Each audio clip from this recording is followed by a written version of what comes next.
क्या आपने कभी सोचा है एक ऐसा समय जब इंसान को इंसान नहीं समझा जाता था, जब सिर्फ जन्म के आधार पर तय हो जाता था कि कौन ऊंचा है और कौन नीचा, और उसी अंधेरे दौर में एक व्यक्ति खड़ा हुआ जिसने कहा ईश्वर ही सत्य है।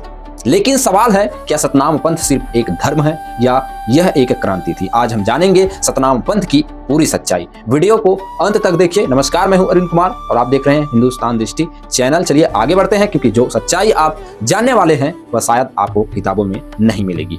18वीं सदी छत्तीसगढ़ का एक छोटा सा गांव गिरौदपुरी समाज बटा हुआ था। छुआछूत आम थी, नशा, अंधविश्वास और अत्याचार हर जगह फैला था। लोग मंदिरों के बाहर खड़े रहते थे क्योंकि उन्हें अंदर जाने का अधिकार नहीं था।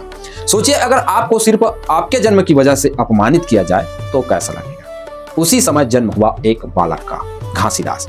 बचपन से ही वे सवाल पूछते थे, अगर भगवान एक है तो इंसान अलग क्यों? अगर ईश्वर सबका है तो भेदभाव क्यों? और यही सवाल आगे चलकर बन गया एक आंदोलन। कहा जाता है, एक दिन वे जंगल में तप करने गए। बीते दिन बीते, रातें बीती, और जब वे लौटे तो उनके शब्द बदल चुके थे। उन्होंने कहा, सतनाम। लोगों ने पूछा, यह क्या है? उन्होंने जवाब दिया, सत्य ही ईश्वर है। लेकिन यहाँ से कहानी और रोचक हो जाती है। उन्होंने कोई मूर्ति स्थापित नहीं की, न कोई जटिल पूजा पद्धति अपनाई, बल्कि एक सफेद ध्वज खड़ा किया, जैत खां। सफेद रंग शुद्धता का प्रतीक, सत्य का प्रतीक। क्या यह सिर्फ धार्मिक प्रतीक था या समाज को एक संकेत? अब सुनिए असली सच्चाई। सतनाम पंथ सिर्फ पूजा पाठ का रास्ता नहीं था, यह था सामाजिक विद्रोह। गुरु घासीदास जी ने कहा, सभी मनुष्य समान है, छुआछूत पाप है, नशा छोड़ो, मांस त्यागो, सादा जीवन जियो, अंधविश्वास मत मानो। उन्होंने लोगों को आत्मसात सम्मान दिया। जो लोग समाज के किनारे खड़े थे उन्हें पहचान दी, और यहीं से शुरू हुई एक सामाजिक क्रांति।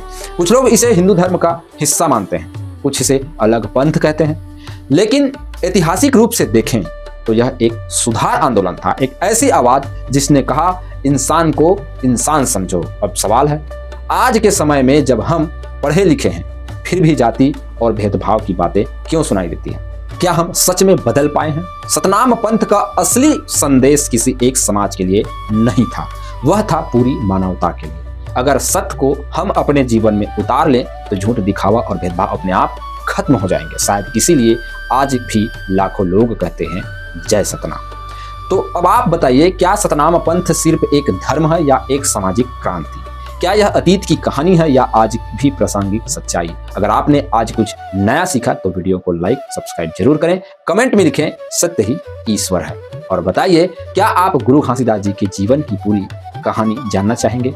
अगली वीडियो में हम बताएंगे गुरु घासीदास जी के 7 प्रमुख उपदेश जो आपकी सोच बदल सकते हैं। जब तक सत्य के साथ रहिए। मिलते हैं अगले वीडियो में। नमस्कार।